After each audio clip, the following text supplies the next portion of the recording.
In a moment that has stunned Washington and viewers nationwide, Congresswoman Jasmine Crockett just exposed a confidential Supreme Court memo on live television while Justice Brett Kavanaugh watched in absolute shock. The tension in the studio was palpable as Crockett pulled out documents that weren't supposed to exist. Kavanaugh's face went from confident to panicked in seconds. What happened next left the entire panel speechless and may permanently alter the American judicial landscape. No one expected Crockett to have access to these papers, especially not Justice Kavanaugh himself. The look on his face when she began reading directly from them told everyone watching that this wasn't supposed to happen. You can see the exact moment he realized the gravity of what was unfolding. His confident smile vanished, replaced by what body language experts are already calling textbook panic. The network tried to cut away, but viewers across America witnessed history in real time as a sitting Supreme Court justice was confronted with evidence he clearly never thought would see daylight. This unprecedented moment has already been viewed millions of times online, with legal experts calling it the most significant public challenge to a Supreme Court justice in modern history. Don't forget to like this video and subscribe to our channel for more explosive political revelations that the mainstream media won't show you. This is just the beginning of what we've uncovered. Hit that notification bell to make sure you never miss our breaking coverage of the stories Washington doesn't want you to see. Congresswoman Jasmine Crockett has been a rising star in Congress since her election. A former civil rights attorney with a reputation for meticulous preparation and fearless questioning, she's been systematically investigating what she calls judicial overreach for months. Despite media dismissal of her concerns as partisan attacks, Crockett remained undeterred, quietly building her case away from the cameras. Her legal background is particularly relevant to this confrontation. Before entering politics, she won several high-profile civil rights cases in Texas, earning a reputation as someone who leaves no stone unturned in preparation. She approaches congressional hearings with the same thoroughness she brought to the courtroom, noted one colleague. When Crockett says she has evidence, you can be certain she's verified it from multiple angles. Justice Brett Kavanaugh, on the other hand, has been the face of conservative judicial power since his controversial confirmation to the Supreme Court. His appearances on news programs have been carefully controlled softball, questions in friendly environments. Tonight was supposed to be another choreographed discussion about judicial philosophy and his new book on constitutional interpretation. Since joining the court, Kavanaugh has authored several landmark conservative opinions that have dramatically reshaped American law, particularly in areas of executive power, regulatory authority, and voting rights. His public appearances have been carefully managed with pre-screened questions and friendly moderators. Tonight's interview was meant to continue that pattern, a chance to promote his new book on judicial philosophy with minimal challenge. What neither Kavanaugh nor the network executives realized was that Crockett had spent 6 months cultivating sources inside the court's administrative offices.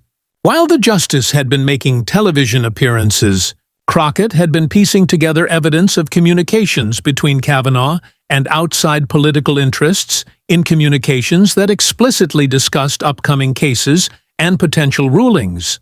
Her investigation began after a chance encounter with a court staffer at a Washington function who mentioned concerns about unusual communications being routed through private channels rather than official court systems. That initial tip led Crockett to identify other sources within the court's administrative structure who shared similar concerns about judicial independence being compromised. The stakes couldn't be higher. If Crockett's evidence proves authentic, it would represent the most significant breach of judicial ethics in modern Supreme Court history. For Kavanaugh, it could mean impeachment proceedings. For the court, a legitimacy crisis unlike anything since Bush versus Gore. For the American public, it raises profound questions about whether justice is truly blind or whether powerful interests have captured even our highest court. Legal ethics experts have long warned about the increasing politicization of the court. The judiciary's power rests entirely on public trust explains constitutional scholar Martha Jenkins. Once Americans believe court decisions are predetermined by political or financial interests rather than constitutional principles, the entire system's legitimacy comes into question. As the interview began, Kavanaugh appeared relaxed and in control. The host introduced both guests, focusing on Kavanaugh's distinguished career while briefly acknowledging Congresswoman Crockett as a freshman representative from Texas. The stage was set for what everyone expected to be a polite, forgettable discussion about abstract legal theories. Then Crockett smiled and said 7 words that changed everything. "I'd like to discuss a different document tonight." The moment Crockett mentioned having documents, Kavanaugh's demeanor subtly shifted. A slight tightening around the eyes, a barely perceptible straightening of his posture. Subtle tells that something unexpected was happening. Those familiar with courtroom dynamics recognized the signs immediately. A witness suddenly realizing they're vulnerable. Before we begin discussing Justice Kavanaugh's book, Crockett said calmly, "I believe viewers would benefit from understanding the context in which Supreme Court opinions are actually crafted these days." The host, clearly uncomfortable with this deviation from the planned discussion, attempted to redirect. "Congresswoman, we're here to discuss Justice Kavanaugh's published work on—" "Yes," Crockett interrupted firmly. "And I believe the American people deserve to know how that work is influenced." She reached into her portfolio and removed a folder with the Supreme Court seal visible on its cover. The camera zoomed in, capturing the official markings that authenticated the documents as genuine court materials. Kavanaugh's micro-expression of alarm didn't escape the cameras. "Congresswoman, any internal court documents would be confidential and—" "Ordinarily, yes," Crockett nodded. "But when those documents reveal communications that violate judicial ethics rules and potentially constitute impeachable offenses, the public interest outweighs confidentiality." She opened the folder deliberately, maintaining eye contact with Kavanaugh. The power dynamic in the room was shifting with each passing second. The studio fell silent. The host looked off stage, presumably to producers, unsure whether to cut the segment. Before any decision could be made, Crockett began reading. "This is a memo dated the 12th of March 2025 addressed to you, Justice Kavanaugh, from a private email account belonging to the CEO of Heartland Energy Consortium." She held up the document so the cameras could capture the letterhead and signatures. It references the pending case of Environmental Defense Coalition versus Department of Interior, which I note hasn't been decided yet. The cameras caught producers frantically conferring in the background. Network executives were undoubtedly weighing legal liability against the ratings goldmine unfolding live on their broadcast. Cutting away now would itself become a major story, potentially suggesting corporate interference in reporting on judicial corruption. Kavanaugh's face flushed. "Those appear to be fabricated documents. Congresswoman, I would caution you about making defamatory claims on national television." Crockett remained unruffled. "I have authentication from the court's digital systems team confirming these were printed from your official account." She turned to a different page. The memo specifically states, and I quote, "Our stakeholders are confident that with your guidance, the majority opinion will recognize the limitations of administrative agency power to regulate carbon emissions." A split screen now showed real-time social media reaction exploding.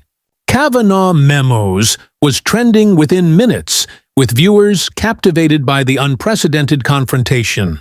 Legal commentators began weighing in immediately, most expressing shock at both the allegations and Crockett's bold approach. The host attempted to intervene.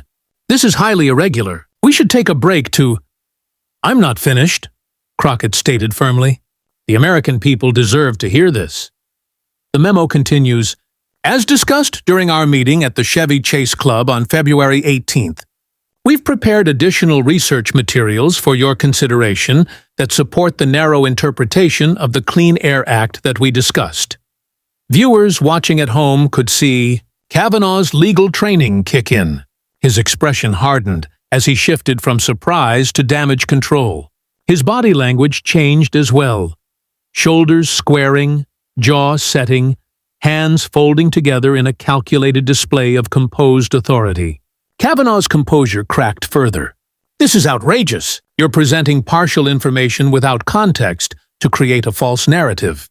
That meeting was a social gathering with multiple attendees from various backgrounds. Nothing case-specific was discussed. Crockett smiled thinly. "Then you acknowledge the meeting took place." The moment highlighted Crockett's prosecutorial skill. She had just trapped Kavanaugh into confirming a key fact while trying to deny the larger allegation. Realizing his mistake, Kavanaugh tried to backtrack. "I attend many events as part of my public role. I don't recall the specific." "You don't recall a private dinner with energy executives 6 weeks ago where you discussed a pending case?" Crockett pressed. "Because I have the attendee list and menu right here, along with photographs of your arrival." She produced another document. "Your calendar obtained through proper channels shows a 3-hour block, labeled simply CC Club that evening." The cameras panned to show the calendar entry with its telling vagueness. Security experts would later note that such deliberately nondescript entries are a classic sign of someone trying to conceal the true nature of a meeting. The host looked increasingly panicked. "We need to take a commercial break." "The public has a right to know," Crockett insisted. That memo also references the arrangement we discussed regarding speaking engagements and the foundation position after your government service. It notes a figure of $7 million. The implication was unmistakable. The memo suggested post-retirement compensation contingent on favorable rulings, a textbook definition of judicial corruption. The gravity of the allegation hung in the air as viewers processed its implications. Kavanaugh's face went from red to ashen. "Those documents have been taken completely out of context." "This is a political ambush designed to—" "Context matters," Crockett agreed. "So let's add more context." She turned to another page. "Here's a subsequent email from your personal account, not your court account, acknowledging receipt of these materials and stating you found them helpful and persuasive."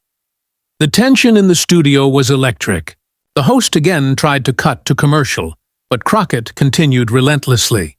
By now, the producers appeared to have made the decision to let the confrontation play out, recognizing they were broadcasting what would immediately become historic footage. "Justice Kavanaugh, did you or did you not discuss the pending Environmental Defense Coalition case with representatives from companies that would be directly affected by the ruling?" Kavanaugh's jaw tightened.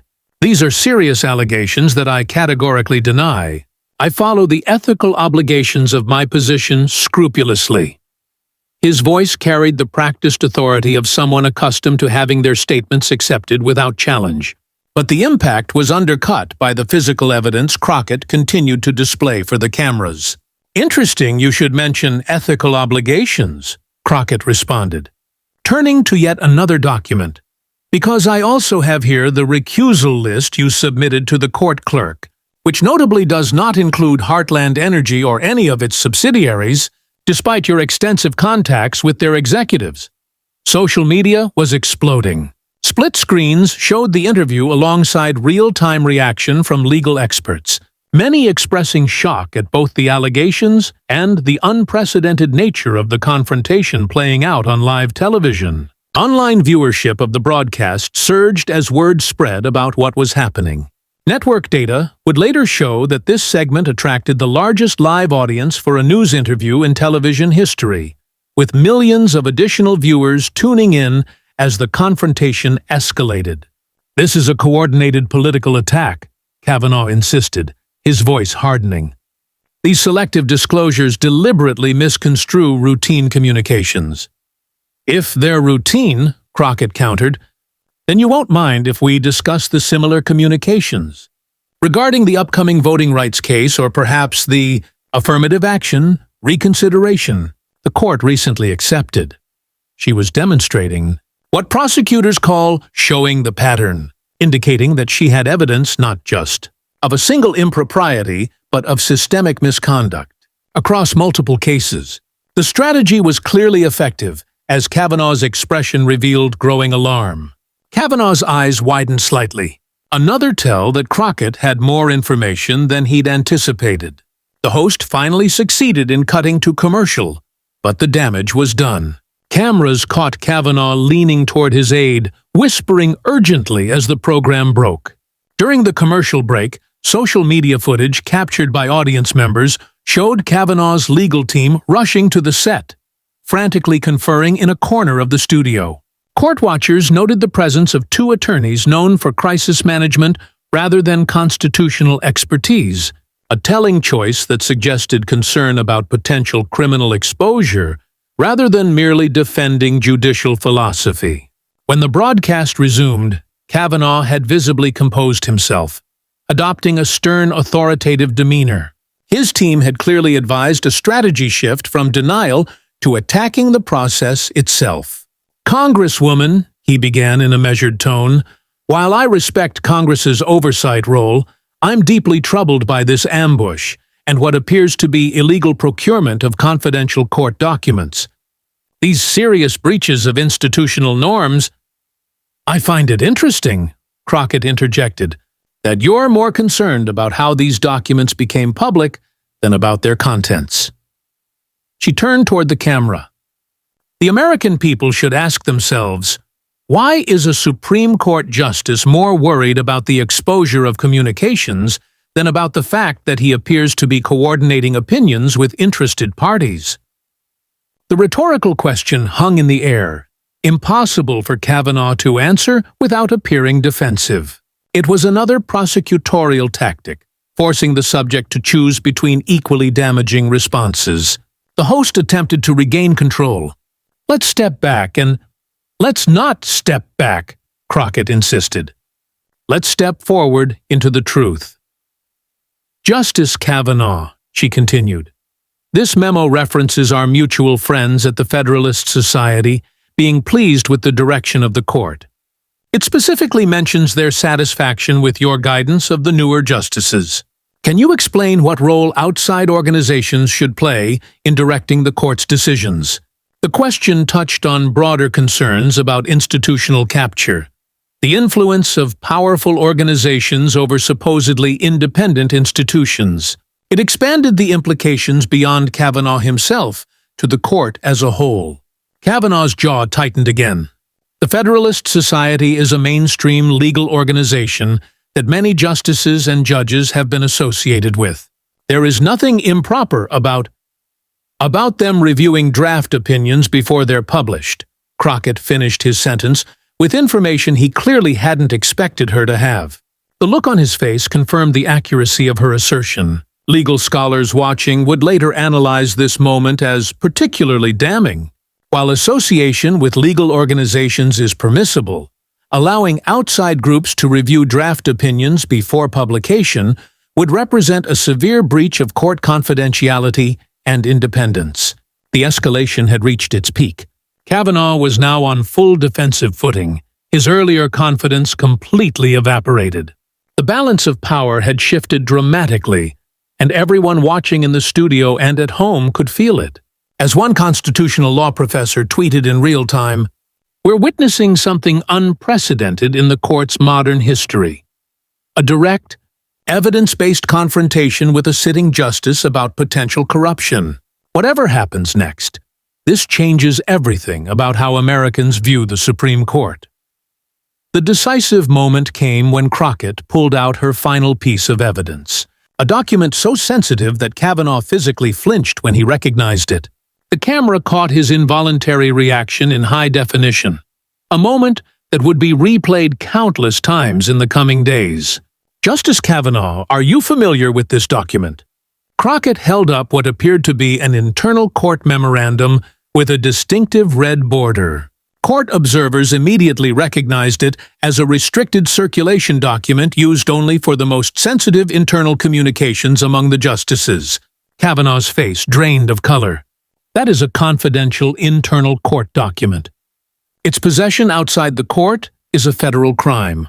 I must insist, This is a draft dissent you wrote but never filed in the Jenkins voting rights case last term. Crockett explained to the audience, a dissent that argued for the exact opposite legal position you ultimately joined in the majority opinion. The revelation was stunning. Judicial consistency is a cornerstone of legal legitimacy. The principle that judges follow their established legal interpretations rather than changing positions based on external factors. Evidence of such a dramatic reversal without legal justification struck at the heart of judicial integrity. The host looked completely lost now, events having spiraled far beyond the planned interview. The camera caught producers frantically signaling from offstage, torn between the legal risks of continuing and the ratings gold unfolding before them. Crockett continued relentlessly. This draft, dated May 3rd, strongly defended the Voting Rights Act provisions. Yet, the final decision released June 12th, which you joined without comment, gutted those same protections. She looked directly at Kavanaugh. What happened between May 3rd and June 12th, Justice Kavanaugh? The question hung in the air, its implications clear to everyone watching. What could explain such a dramatic reversal of the justice's legal position in such a short time frame? Before he could answer, she answered her own question. I'll tell you what happened. On May 8th, you had dinner with 3 major Republican donors at the Capitol Grill. On May 10th, you received this memo. She held up another document from a political consultant explaining how the Jenkins decision could impact key states in the upcoming election. She was establishing a timeline that suggested external political influence had directly altered a Supreme Court decision, perhaps the most serious allegation possible against a justice. Kavanaugh attempted to interrupt, but Crockett pressed on, her voice steady and authoritative. And on May 15th, you circulated a new memo to your colleagues, completely reversing your legal position, using language that matches almost verbatim the talking points from this political strategy document. As she spoke, split-screen graphics showed the side-by-side comparison between the consultant's memo and Kavanaugh's subsequent court communication, with key phrases highlighted to show the striking similarities. The visual evidence was devastating. The studio was deathly quiet. Even the host seemed too stunned to interject. The country was witnessing something unprecedented. Concrete evidence suggesting direct political influence over Supreme Court deliberations. These aren't just ethical violations, Justice Kavanaugh, Crockett said, her voice now lower but more intense. This is corruption of the highest court in our land. This is the subversion of justice to serve political and financial interests. Response was telling. Instead of directly addressing the allegations, he attacked the process. The illegal procurement and selective disclosure of confidential court documents undermines the independence of the judiciary. This partisan theater, his strategy, had shifted entirely to attacking the source of the information rather than denying its contents, a classic defensive tactic when the evidence itself is difficult to refute. Legal commentators immediately seized on this pivot as potentially damning. The American people deserve to know, Crockett cut in, whether their highest court is truly independent or whether its decisions are influenced by private interests and political calculations. She turned to face the camera directly. Tonight, I am calling for formal impeachment investigations based on these documents and others that my office has secured. The evidence suggests a pattern of behavior incompatible with the impartial administration of justice. The directness of the call for impeachment, not merely investigations or ethics inquiries, underscored the severity of the evidence. It also demonstrated Crockett's confidence in her documentation, as such a specific call would be politically suicidal without rock-solid evidence. Kavanaugh made one final attempt to salvage his position. Congresswoman, you've presented decontextualized fragments of routine communications to weave a false narrative. The American people are smarter than to fall for such transparent political tactics. It was the opening Crockett had been waiting for. If these are merely routine and innocent communications taken out of context, Justice Kavanaugh, then you should have no objection to their complete public disclosure. Her voice was calm but carried absolute conviction. "In fact, I'm announcing tonight that my office has created a public website where all of these documents, not fragments, but the complete communications are now available for every American to read for themselves." The camera caught Kavanaugh's eyes widening in genuine alarm. His legal team, visible in the background, exchanged panicked glances. This was the moment they realized the full extent of what Crockett had prepared. Not just selected excerpts for television, but a comprehensive public release of the entire evidence trail. The website includes the full email exchanges, calendar entries, visitor logs, financial disclosures, and draft opinions that tell this troubling story, Crockett explained. "I believe in the American people's ability to read these materials and draw their own conclusions." The website address appeared on screen as Crockett spoke, and social media metrics displayed in the corner of the broadcast showed real-time traffic exploding as viewers flocked to examine the evidence for themselves. Within minutes, the site would crash from overwhelming traffic, only to be mirrored across multiple platforms by digital activists ensuring the materials remained accessible. "These documents don't lie, Justice Kavanaugh." Crockett said they tell the story of a court increasingly captive to special interests of justices who publicly preach independence while privately coordinating with political operatives. As she spoke, graphics appeared showing the connections between Kavanaugh's communications, meeting schedule, and subsequent court decisions, illustrating the patterns she was describing. The visual presentation made the complex relationships clear for viewers to understand. The triumph was complete.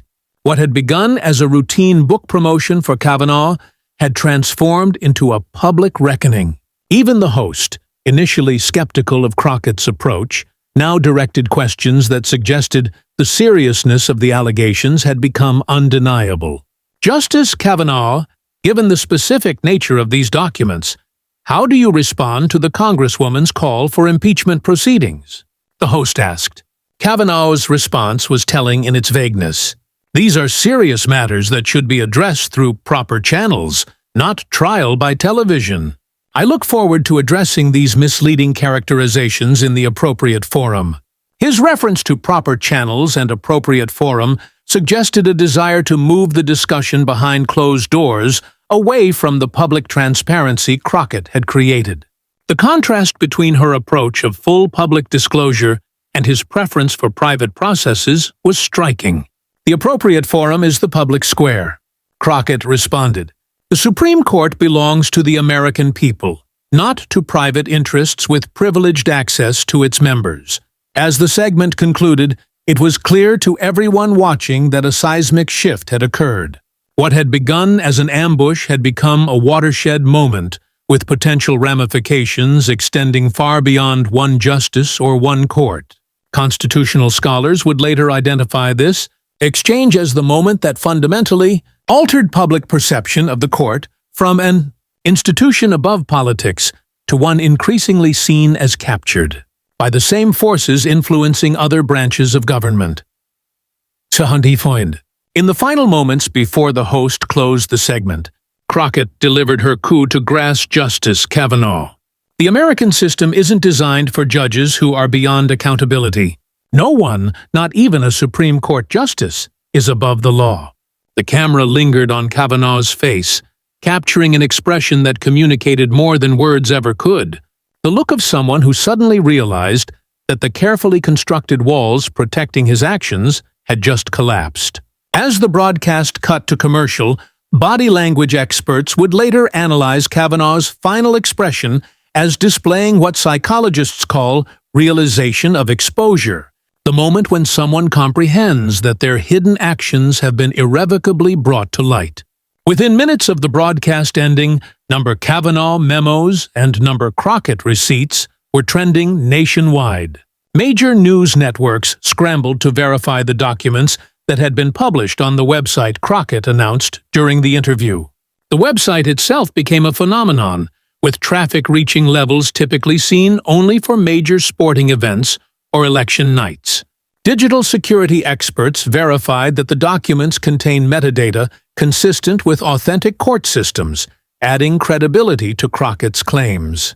Technical analyses of the document's properties confirmed they originated from internal court systems, not external fabrications. CNN's legal analyst appeared visibly shaken as she reviewed the materials in real time. If authenticated and Congresswoman Crockett claims to have digital forensic verification, these documents represent the most significant breach of judicial ethics in modern Supreme Court history. The analyst went on to explain the multiple layers of ethical violations potentially involved, from ex parte communications with interested parties to potential financial conflicts of interest to coordination with political operatives. Any one of these would be a serious matter for judicial ethics. Taken together, they represent a profound crisis for the court's legitimacy. Fox News took a different approach initially, questioning the legality of obtaining the documents, but even their judicial correspondent acknowledged the specificity and volume of these materials make them difficult to dismiss outright. The justice will need to provide a comprehensive response. By the second hour after the broadcast, Fox's coverage had shifted significantly, with their legal commentators acknowledging the substantive issues raised by the documents. While Republican strategists discussed the potential political fallout, this evolution reflected the growing recognition across the political spectrum that the evidence was too specific and detailed to be easily dismissed. Outside the Supreme Court building, where crowds began gathering spontaneously despite the late hour, reporters caught up with Crockett as she arrived to make a statement. The scene was remarkable. Hundreds of citizens assembling near midnight, many carrying hastily made signs referencing the revelations. The spontaneous public response demonstrated the immediate impact of the disclosures. Tonight was not about ambushing Justice Kavanaugh, she told the assembled press. It was about restoring transparency and accountability to an institution that has increasingly operated in shadows. These documents came to light through legally protected whistleblowers who were disturbed by what they witnessed. Her reference to legally protected whistleblowers was significant, suggesting that her sources might qualify for formal whistleblower protections, complicating any potential legal action against them. Legal experts immediately noted this strategic framing. When asked about potential impeachment proceedings, Crockett was direct. "I've already spoken with House leadership. Formal investigations will begin next week. This isn't a partisan issue. It's about whether we truly have an independent judiciary or whether our highest court has been captured by special interests." The implications expanded beyond Kavanaugh himself. Legal experts began questioning whether cases mentioned in the exposed communications would need to be reheard. Court reform advocates seized the moment to renew calls for binding ethics rules and term limits for justices. The potential for case rehearings was particularly significant. If decisions were influenced by improper communications, the legal validity of those rulings could be questioned. Constitutional scholars began debating the unprecedented procedural questions this might raise. By midnight, 3 different Justice Department divisions had announced preliminary reviews of the materials for potential violations of federal law. The White House issued a carefully worded statement, calling the allegations deeply troubling, if accurate, and affirming the administration's commitment to an independent judiciary free from improper company influence. The Justice Department's rapid response was itself noteworthy, an acknowledgement that the allegations potentially crossed from ethical breaches into criminal territory, particularly regarding statutes governing judicial conduct, conflicts of interest, and potentially even bribery statutes depending on how the arrangements referenced in the documents were structured. Perhaps most significantly, 2 other Supreme Court justices took the extraordinary step of issuing a joint statement, distancing themselves from the activities described in the documents and calling for a formal internal investigation, a virtually unprecedented breach of the court's traditional solidarity. The statement read, in part, "The integrity of the court requires that all allegations of improper influence be thoroughly investigated. If the communications described are accurate, they would represent serious violations of judicial ethics and our collective responsibility to the American people." Court historians immediately identified this as the most significant public break in the court's traditionally unified external presentation in modern history. Supreme Court historians appeared on news programs to provide context, with one noting, "Not since Abe Forrest was forced to resign in 1969 have we seen allegations of impropriety at this level." This could reshape the court for a generation. Constitutional law professors began debating the impeachment standards for Supreme Court justices, a rarely explored area of law given the infrequency of such proceedings. The Constitution specifies good behavior as the standard for judicial retention, explained one scholar. These documents, if authentic, describe behavior that falls well short of that benchmark. The revelations reverberated internationally as well. The German newspaper Der Bagel ran the headline, "American Justice for Sale."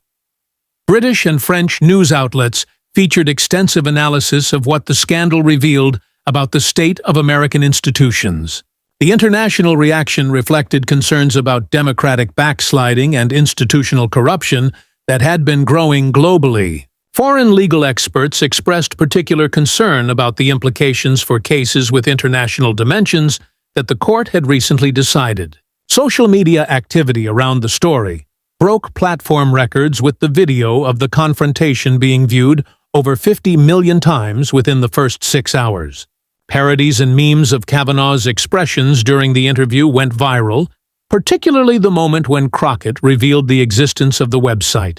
Digital forensics experts began independently verifying the document's authenticity, with several prominent cybersecurity firms confirming that the metadata and electronic signatures were consistent with genuine court documents. These independent confirmations added significant credibility to Crockett's claims. Political consequences multiplied rapidly. Senators who had voted to confirm Kavanaugh faced intense questioning about whether they had been aware of any of these communications. Several announced their own investigations into whether information had been withheld during the confirmation process. Senate Judiciary Committee members were particularly vocal, with several indicating they would seek to determine whether Kavanaugh had been forthcoming during his confirmation hearings about his communications with outside interests. The possibility that he had misled the committee under oath during those hearings raised potential additional grounds for impeachment beyond the current revelations. Law schools across the country announced emergency symposia to discuss the implications of the revelations for judicial ethics, constitutional law, and the future of the court. Several prominent legal organizations that had previously supported Kavanaugh issued statements expressing concern and calling for full transparency.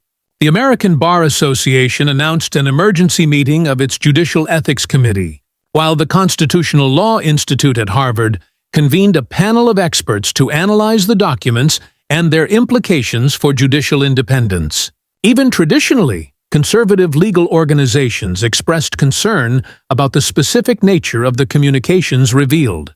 As dawn broke the morning after the interview, Crockett appeared on morning news programs to address the overwhelming response.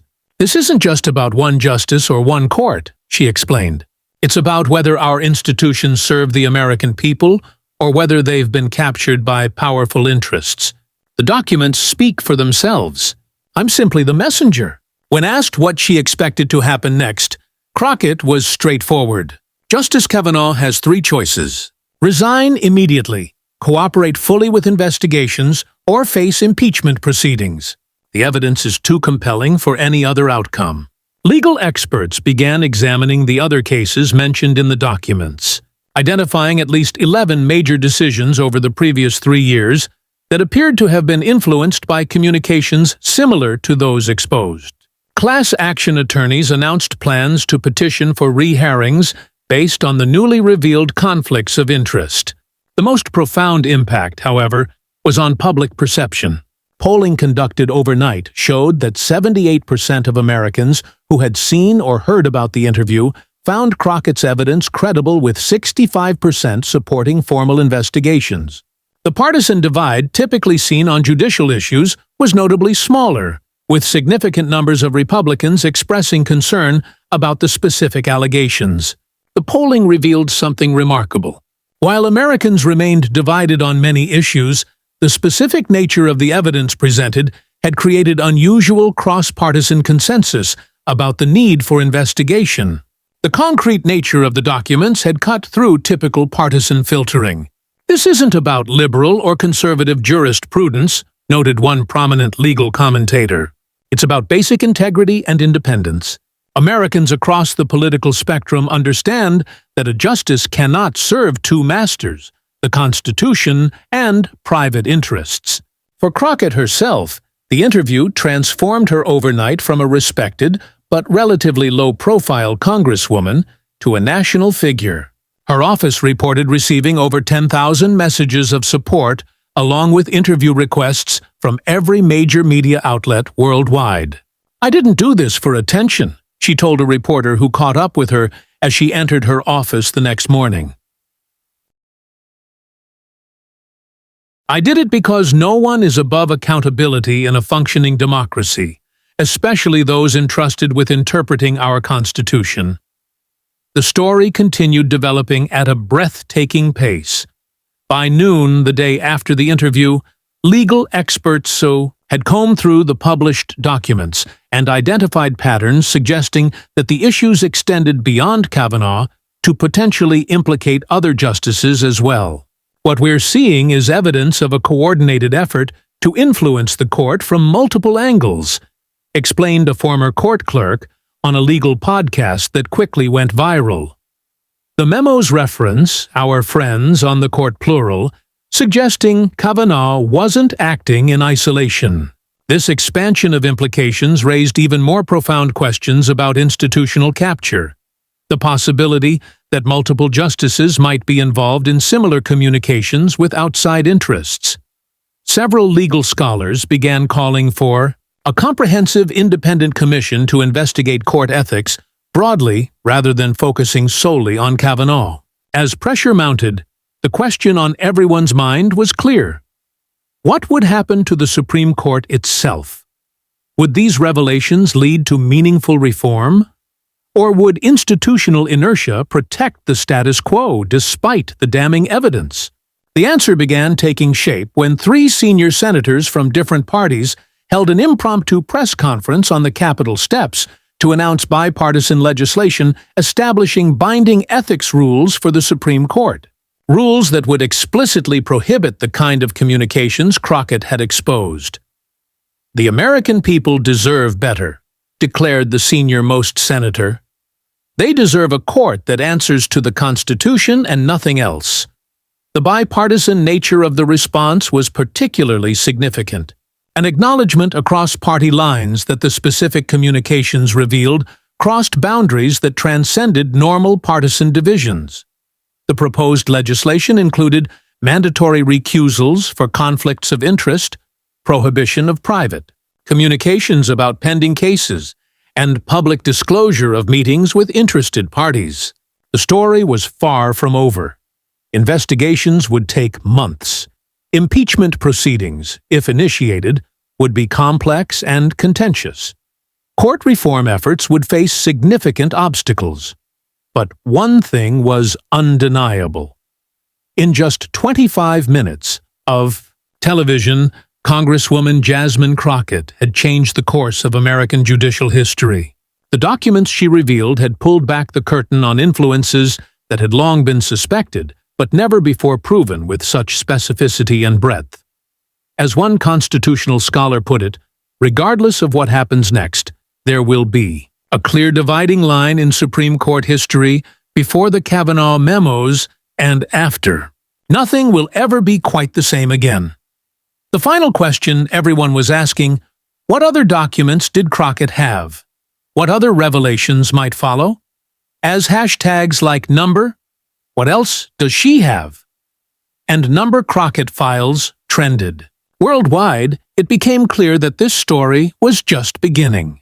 Crockett herself offered a cryptic hint during her final morning interview. What Americans saw last night is just the first chapter in a much longer story about influence and accountability. The American people deserve to know who truly shapes their laws and rights. Legal observers noted that her phrasing suggested additional revelations might be forthcoming. possibly involving other justices or extending to other branches of government. The systematic nature of her evidence collection indicated a comprehensive investigation rather than a narrow focus on a single justice. As the country awaited the next developments, one thing was certain. The relationship between the American public and their highest court had fundamentally changed. The veil of judicial mystique had been pierced, and the demand for transparency and accountability would not easily subside. The court's power has always rested on public trust, explained a judicial historian as the story's first 24 hours came to a close last night. That trust was severely damaged. Rebuilding it will require a level of transparency and accountability the court has historically resisted. The question now is whether the institution can adapt to this new reality or whether more fundamental reforms will become inevitable. Don't forget to like this video and subscribe to our channel for continuing coverage of the tactic this developing story. We'll be bringing you expert analysis, exclusive interviews, and breaking news as this historic situation unfolds. Hit that notification bell to make sure you don't miss any updates on the biggest judicial scandal in American history.